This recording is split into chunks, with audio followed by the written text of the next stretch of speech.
automobiliu ar pėsčiomis nukakti į savivaldybės rūmus. Sako, pakeliui sutikti žmonės jį tuina, šnekina, net bando vaišinti kava ar net ryto alumi. Meras neslėpia, kad nesyk yra sulaukęs ir moteriškų vilionių, nors garsėja nepriekaištinga šeimos žmogaus reputacija.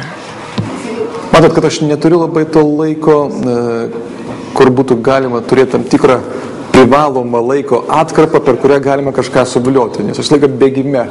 O žinot, vyrai bėga greičiau negu moteris, tai kažkaip gal nespėja. O šiaip tose aplinkose, kur aš esu, tai dažniausiai yra labai viešus. Ir taip, kad atsirastų terpė vilionėms, paprasčiausiai manau, kad dar per daug greitai einu per pasaulį ir su savo, sakykime, darbais, kad būtų laiko kažkam kažką suvilioti.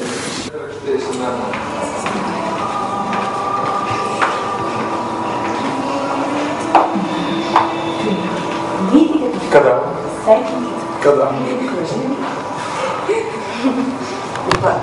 Neseniai žiniasklaidoje praslydus informacija, jog Zuokai laukiasi trečio vaiko, šeimos galva dabar ir džiugina, ir šiek tiek neramina. Kita vertus pastebėjo, jog dukra ir sūnus gana netikėtai užaugo, meras su žmona nutarė neleisti ištuštėti namams. Atvirai šnekant, trečio vaiko labiausiai norėjusi Agnė. Artūras tiesiog įvertino tokį savo žmonos nusiteikimą ir net pasiaukojimą. Tačiau, norėdami susilaukti trečio mažėlio, sutuoktiniai šį kartą turėjo savų išskaičiavimų. Norėjusi, kad vaikas gimtų vasario mėnesį, nes kad būtų ženklas kaip ir mano, arba žuvis, arba vandenis, kad būtų bežionės metai, taip taikėmės, kad gimtų Europoje, jau, kad būtų europietis. Tai yra tokių dar buvo ir techninių detalių, nes apie tai jau kalbėjom metus beveik. Tai dabar kuriai progai nutaikėt?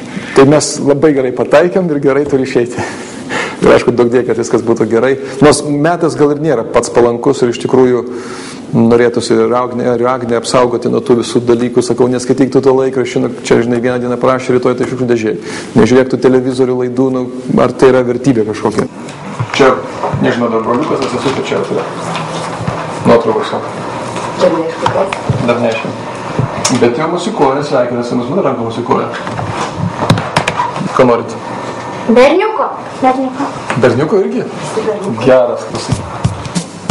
Netikėti sunkumai ar netregis slegiančios problemos šioje šeimoje vertinami kitaip neįprasta. Viskas čia atrodo klostosi lyg ir savaime, bei ypatingų pastangų ir niūraus lietuviško liūdesio.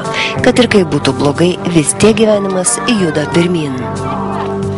Matot, aš taip viską priimu su jumoru ir taip, kad, žinot, just fun, nieko asmeniško, kad jie visą tai nelaiko, kad nieko rimtai. Tai yra, reikia, vadinasi, Lukiškės, reikia, vadinasi, ten, tai yra, visą gyvenimą bandau paversti nuotykiu. Ir aš manau, kad man tai pavyksta, nes, tikrai mes nesureikšinam tų dalykų.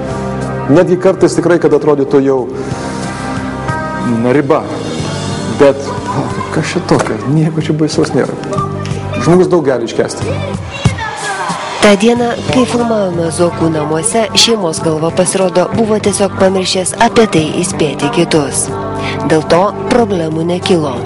Kiekvienas iš jų paprašė lukterti vos kelias minutės ir smagiai atvėrė savo pasaulius. Agnė Zuokienė parodė savo mylimiausias nuotraukas, kurių vyras jai neleidžia pasikabinti ant jų bendrą gyvenimą simbolizuojančios sienos. Domantas kvietė į savo Lego karalystę ir net užsimaukšlino mylimiausią karnavalo kepurę.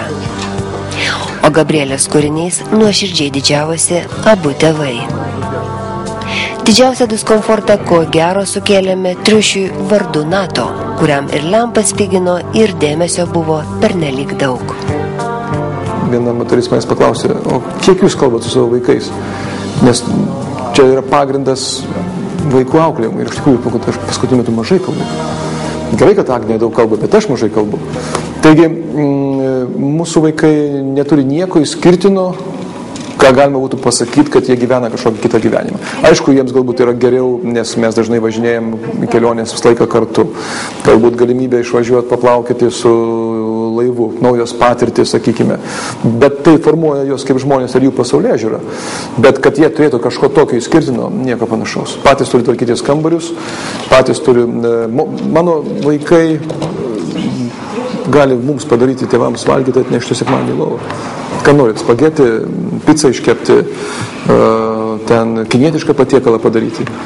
Jokių problemų. Dukrai, kada buvo 7 metai, ne 8 metai, pasakysiu vieną pavyzdį, kur net su žmona šiek tiek